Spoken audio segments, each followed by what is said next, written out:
Welcome to study Q&A। आप लोगों को मैं बीएड एग्ज़ाम एंट्रेंस एग्ज़ाम या प्रीवियस ईयर क्वेश्चन को बताने वाला हूँ, जो कि टीचिंग एप्टीट्यूड का 40 क्वेश्चन आता है। तो टीचिंग एप्टीट्यूड का हिंदी जो होता है शिक्षण योग्यता होता है, इसको मैं अपने तरीके से बताने की कोशिश करता हूँ। जो भी हो इसमें गलतियों से माफ़ कीजिएगा। और मैं फर्स्ट क्वेश्चन बताता हूँ। राष्ट्रीय शिक्षा योजना और प्रशासन विश्वविद्यालय NUEPA मुख्यतः देश से संबंधित है।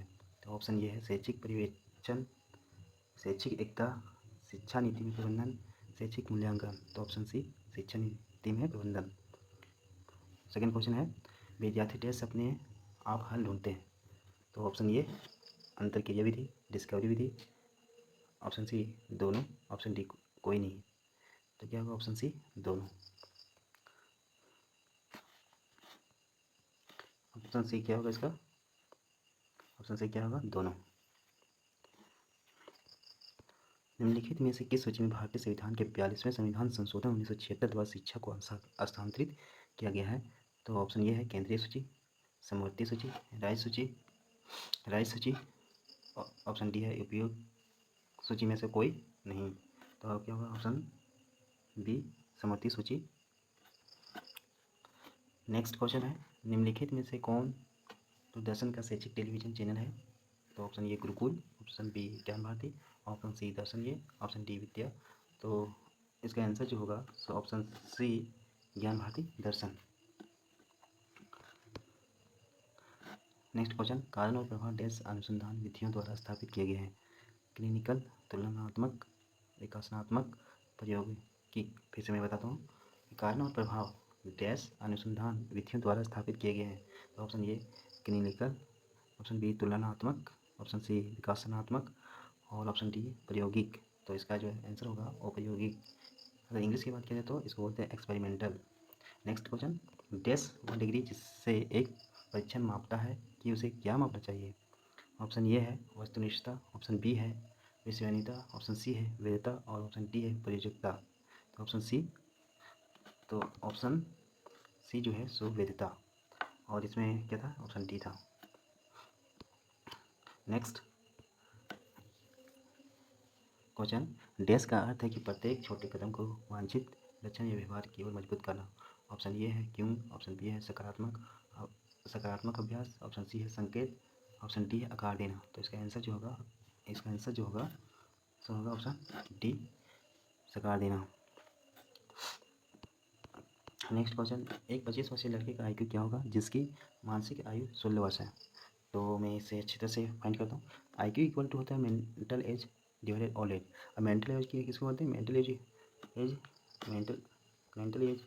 देखिए मेंटल एज जो बोलते हैं जो दिया है एक्चुअली, दिया मानसिक आयु कितना है 16, और ओल्ड एज जिसके उसकी आयु कितनी है तो कितना है 25 इंटू 100। ठीक है, तो 25 4 जो होता है सो 100 होता है। तो यहाँ पे बच गया आपका ऊपर में 16 into 4 equal to 64। That is option ये 64 आंसर। नेक्स्ट क्वेश्चन अधिक संख्या वाली कक्षा को पढ़ाने वाले शिक्षक के लिए कौन सी तकनीकी सबसे अच्छी है? तो इसका जो आंसर होगा व्याख्यान और क्लास नोट्स। क्या होगा इसका जो आंसर जो होगा वो क्या होगा? व्याख्यान और क्लास नोट्स। ठीक है। नेक्स्ट क्वेश्चन सामाजिक रूप से उपयोगी उत्पादक कार्य जिसको SUPW के प्रेरणा थे डैश थे। तो इसका आंसर क्या हो जाए? ऑप्शन जो इसका हो जाएगा आंसर बी।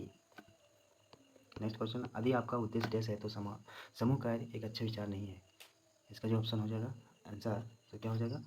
आंसर सी हो जाएगा किसी समाधान के विभिन्न पहलुओं की पहचान करना। नेक्स्ट क्वेश्चन किसी व्यवसाय का चुनाव टेस्ट पर निर्भर करता है। तो इसका आंसर जो हो जाएगा वो क्या हो जाएगा? ऑप्शन सी शिक्षा की रुचि और कौशल। नेक्स्ट क्वेश्चन पीढ़ी अंतर जनरेशन गैप डैश को संदर्भित करता है। तो क्या करता है? तो इसका जो ऑप्शन हो जाएगा, इसका जो सही जो ऑप्शन जो हो जाएगा वो क्या होगा? विभिन्न आयु समूह के मूल्यों में अंतर। नेक्स्ट क्वेश्चन जो होगा शिक्षा को आदर्शवादी बनकर उदाहरण क्यों स्थापित करना चाहिए? छात्रों, ऑप्शन ए छात्रों का मूल्य नहीं होता है, ऑप्शन बी छात्र आमतौर पर शिक्षक की नकल करते हैं, ऑप्शन सी शिक्षा व्यस्त करते हैं, शिक्षक पिता तुल्य होते हैं। तो इसका जो आंसर हो जाएगा तो ऑप्शन बी, छात्र आमतौर पर शिक्षक की नकल करते हैं। एक शिक्षक को छात्रों के साथ कैसे व्यवहार करना चाहिए? तो एक फ्रेंडली की तरह। कैसा? तो एक फ्रेंडली की तरह व्यवहार करना चाहिए। चरित्र डैश द्वारा विकसित किया जाता है? तो इच्छा शक्ति। ऑप्शन ए, फिर से मैं क्वेश्चन पढ़ता हूँ। चरित्र डैश द्वारा विकसित किया जाता है? तो ऑप्शन ए है शिक्षा शक्ति, ऑप्शन बी है आचरण व्यवहार, ऑप्शन सी है नैतिकता, ऑप्शन डी है उपयुक्त सभी। तो ऑप्शन डी होगा, ऑप्शन डी होगा उपयुक्त सभी। किसी शिक्षक प्रभावशीलता को बढ़ाने के लिए शिक्षा में अंतःक्रिया विश्लेषण श्रेणी प्रणाली का विकास किसने किया? तो फ्लेंडर ने। Option A Flander. मानव विश्लेषण का जनक किसको कहा जाता है? Option D Sigmund Freud. Option D क्या होगा? Option D Sigmund Freud.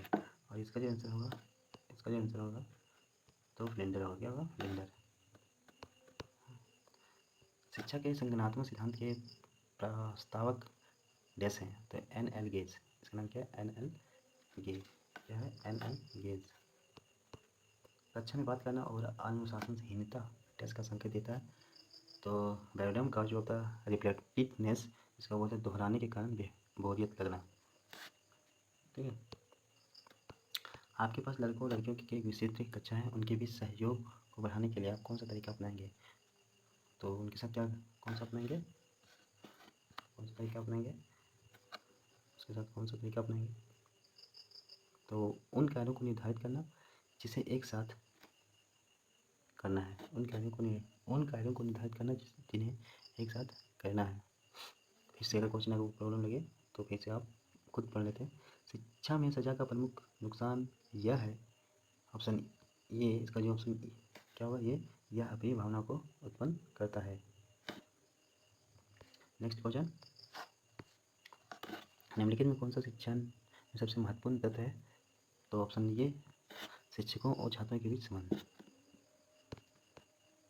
अध्ययन अध्यापन प्रक्रिया में अभिप्रेरणा उपागम डैश की ओर ले जाता है? ज्ञात से अज्ञात की ओर, अर्थात ऑप्शन बी। नेक्स्ट क्वेश्चन, छात्रों का भावनात्मक समायोजन डैश में प्रभावित होता है? तो इसका ऑप्शन हो जाएगा डी। ऑप्शन हो जाएगा डी, जो कि क्या है? व्यक्तिगत निर्माण करना, कक्षा शिक्षण, अनुशासन। ऑप्शन क्या हो जाएगा? डी। शिक्षण सहायक सामग्री के समूह या श्रेणी में ब्लैक बोर्ड को शामिल किया जाता है? Visual, very important, visual add के लिए। इंटरपर्सनल कम्युनिकेशन ये क्या होता है? इसका जो ऑप्शन हो जाएगा बी और सी दोनों हो जाएगा। बी का क्या है? स्वयं के भीतर संचार को दर्शाता है जिसमें आवश्यक रूप से सोचने और महसूस करने की प्रक्रिया शामिल होती है। ऑप्शन सी एक ऐसी प्रक्रिया है जिसमें व्यक्ति अपने आप से होशपूर्ण या अवचेतन रूप से जुड़ते हैं। तो इसका ऑप्शन क्या हो जाएगा? डी।